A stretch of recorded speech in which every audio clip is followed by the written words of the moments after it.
Hello everyone and thank you for joining me. Today I will be using an interesting fountain pen that I'm kind of excited to try it out. I did had it in my possession for a while now but never really tried it. Probably a bad idea since these kind of pens they do take some time to get used to them. Basically, this is a fountain pen that rocks a fude nib and it's what I would call the mother of all fude nibs. I don't know if there are any larger fude nibs that this fountain pen has, but it's definitely the biggest I have seen or used. The cool factor about the pen, in my opinion, is the combination of bamboo and metal parts. In many ways, it's sort of similar with the other Duke fountain pen that I have reviewed this year, the Duke 552, but seems better built and put together with a nib size that makes sense when you take in consideration the size of the pen. The pen has a lot of intriguing design elements that I actually like and in hand feels heavy.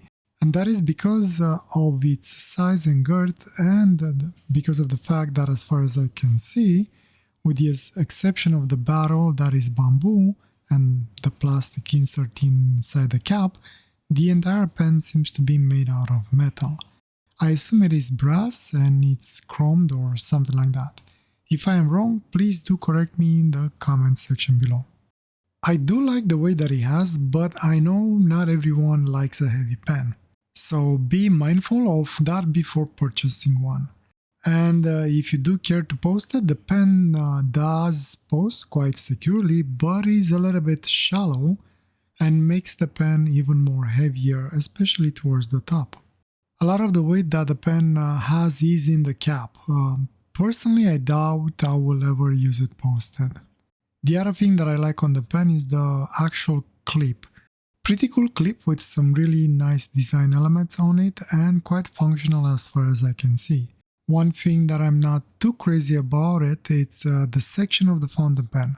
It works, but I do find it a little bit slippery, just a little. So that might be a problem for you if by any chance you tend to have more oily hands. I also like the O-ring that it's on the barrel that will help with sealing the nib and hopefully keep it from drying out.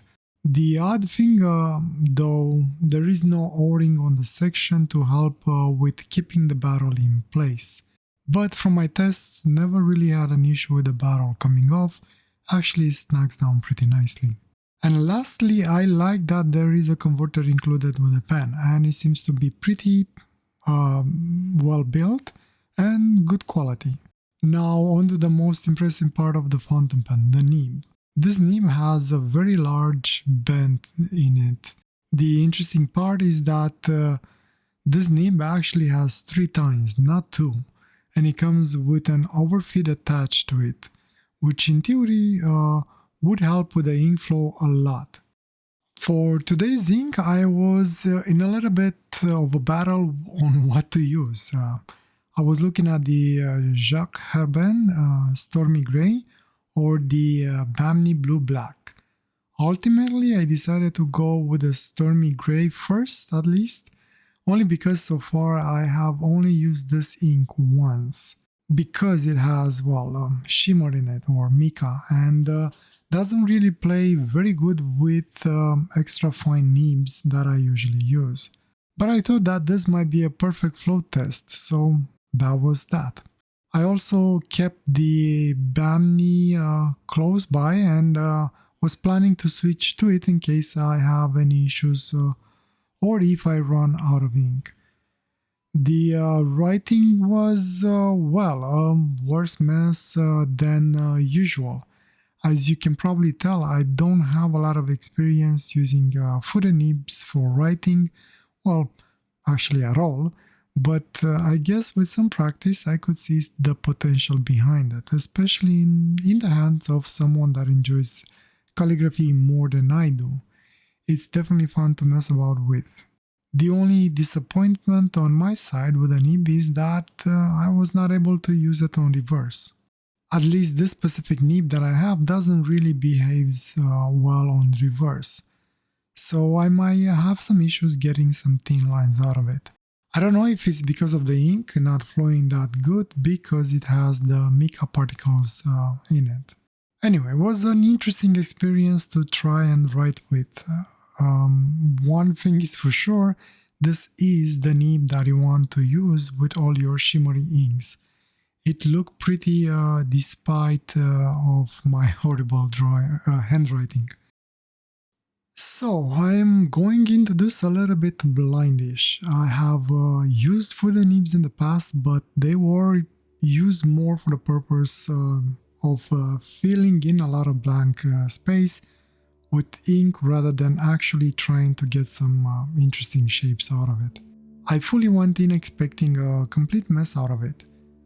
That it's also one of the reasons why I decided to do more than just one sketch. Basically treating this like a discovering a new medium session and to see if I can get anything good with it. I also expected to fill these pages a lot faster with this nib. That's the second reason I decided to do a couple of sketches, and it turned out to be a pretty good call on that. The first drawing that I did was pretty much random. Well, more or less, most of the scribbles were random without much of a thought going in them. Honestly, I even kind of started to struggle a little bit to come up with ideas by the time I got to the last two drawings. The overall process for today was mostly me trying to figure out how the nib works and how well the flow is on the nib. I wasn't very happy on how the ink was flowing, but at the same time I kinda like how the line was interrupting here and there randomly. So the flow, it's very odd in my opinion. I mean, it flows. I managed to basically empty the first fill in a drawing and a half. Actually, in total I end up filling the fountain pen 4 times, and on the last 3 drawings I actually decided to just start dipping the pen in ink. The process of cleaning it every time I was changing the ink became a little bit tedious. So like I was saying, basically the flow was odd. It's like you had to keep the nib in a specific position, but not even perfectly flat, more like flat but slightly turned to the right to get a solid line out of it. And it was very, how should I call it, not consistent. Even if I was holding it in the same angle, it's like the next line was a little bit different than the first one.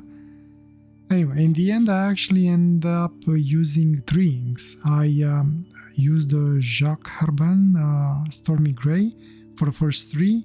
Then I switched to Banmi Blue Black after I cleaned the pen, and I did another couple of drawings, and then I ended up with platinum carbon ink. And on this one I decided to actually just dip the pen rather than keep on filling the converter. The ink that surprised me the most, it was the J. Herbin. I had no clue that this ink has a little bit of resistance to water. I wanted to use a wet brush over the ink and try and get some grunge effects from it. I did a little drawing on a test piece of paper, and when I added water to the mix, the sucker would not really smudge at all. Almost the same resistance like the platinum carbon black from my testings. I was impressed, but at the same time I was not able to use water on it. The Banmi Blue Black surprised me quite pleasantly as well. The sheen on that ink, it's quite amazing. I have used it before, but I never really put it on the paper like I did with this nib, and that ink is beautiful in my opinion. I think this is my favorite blue black so far. Also, this one seems to have a little bit of resistance to water. I did use a wet brush on one of the scribbles and it did smudge, but not as much as I was thinking, and the shapes were pretty much there. It's just the ink sort of was spread out a little bit. So basically on the first 7 drawings that I did with these 2 inks, it became more of a mission to layer and spread those ink as much as possible on the page. and let them shine nicely under the light. I end up being more captivated by the shades and sheens that were appearing in front of me rather than the actual subject of the drawing. So what do I think of the fountain pen in the end? Well, I went in with high hopes, came out a little bit skeptical. I do like it, but the only use I see for it, at least for my use, it's in places where I'm trying to fill in a lot of empty space or abstract drawings like I did today. It almost feels like using a dry brush sometimes, just a little less comfortable to hold.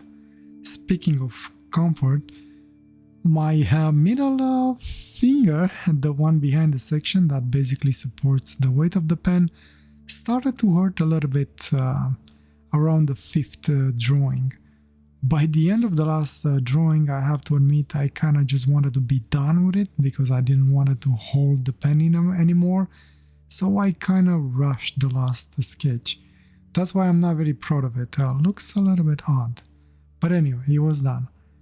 So I do like it, but I think for me its use will be very rare and very specific.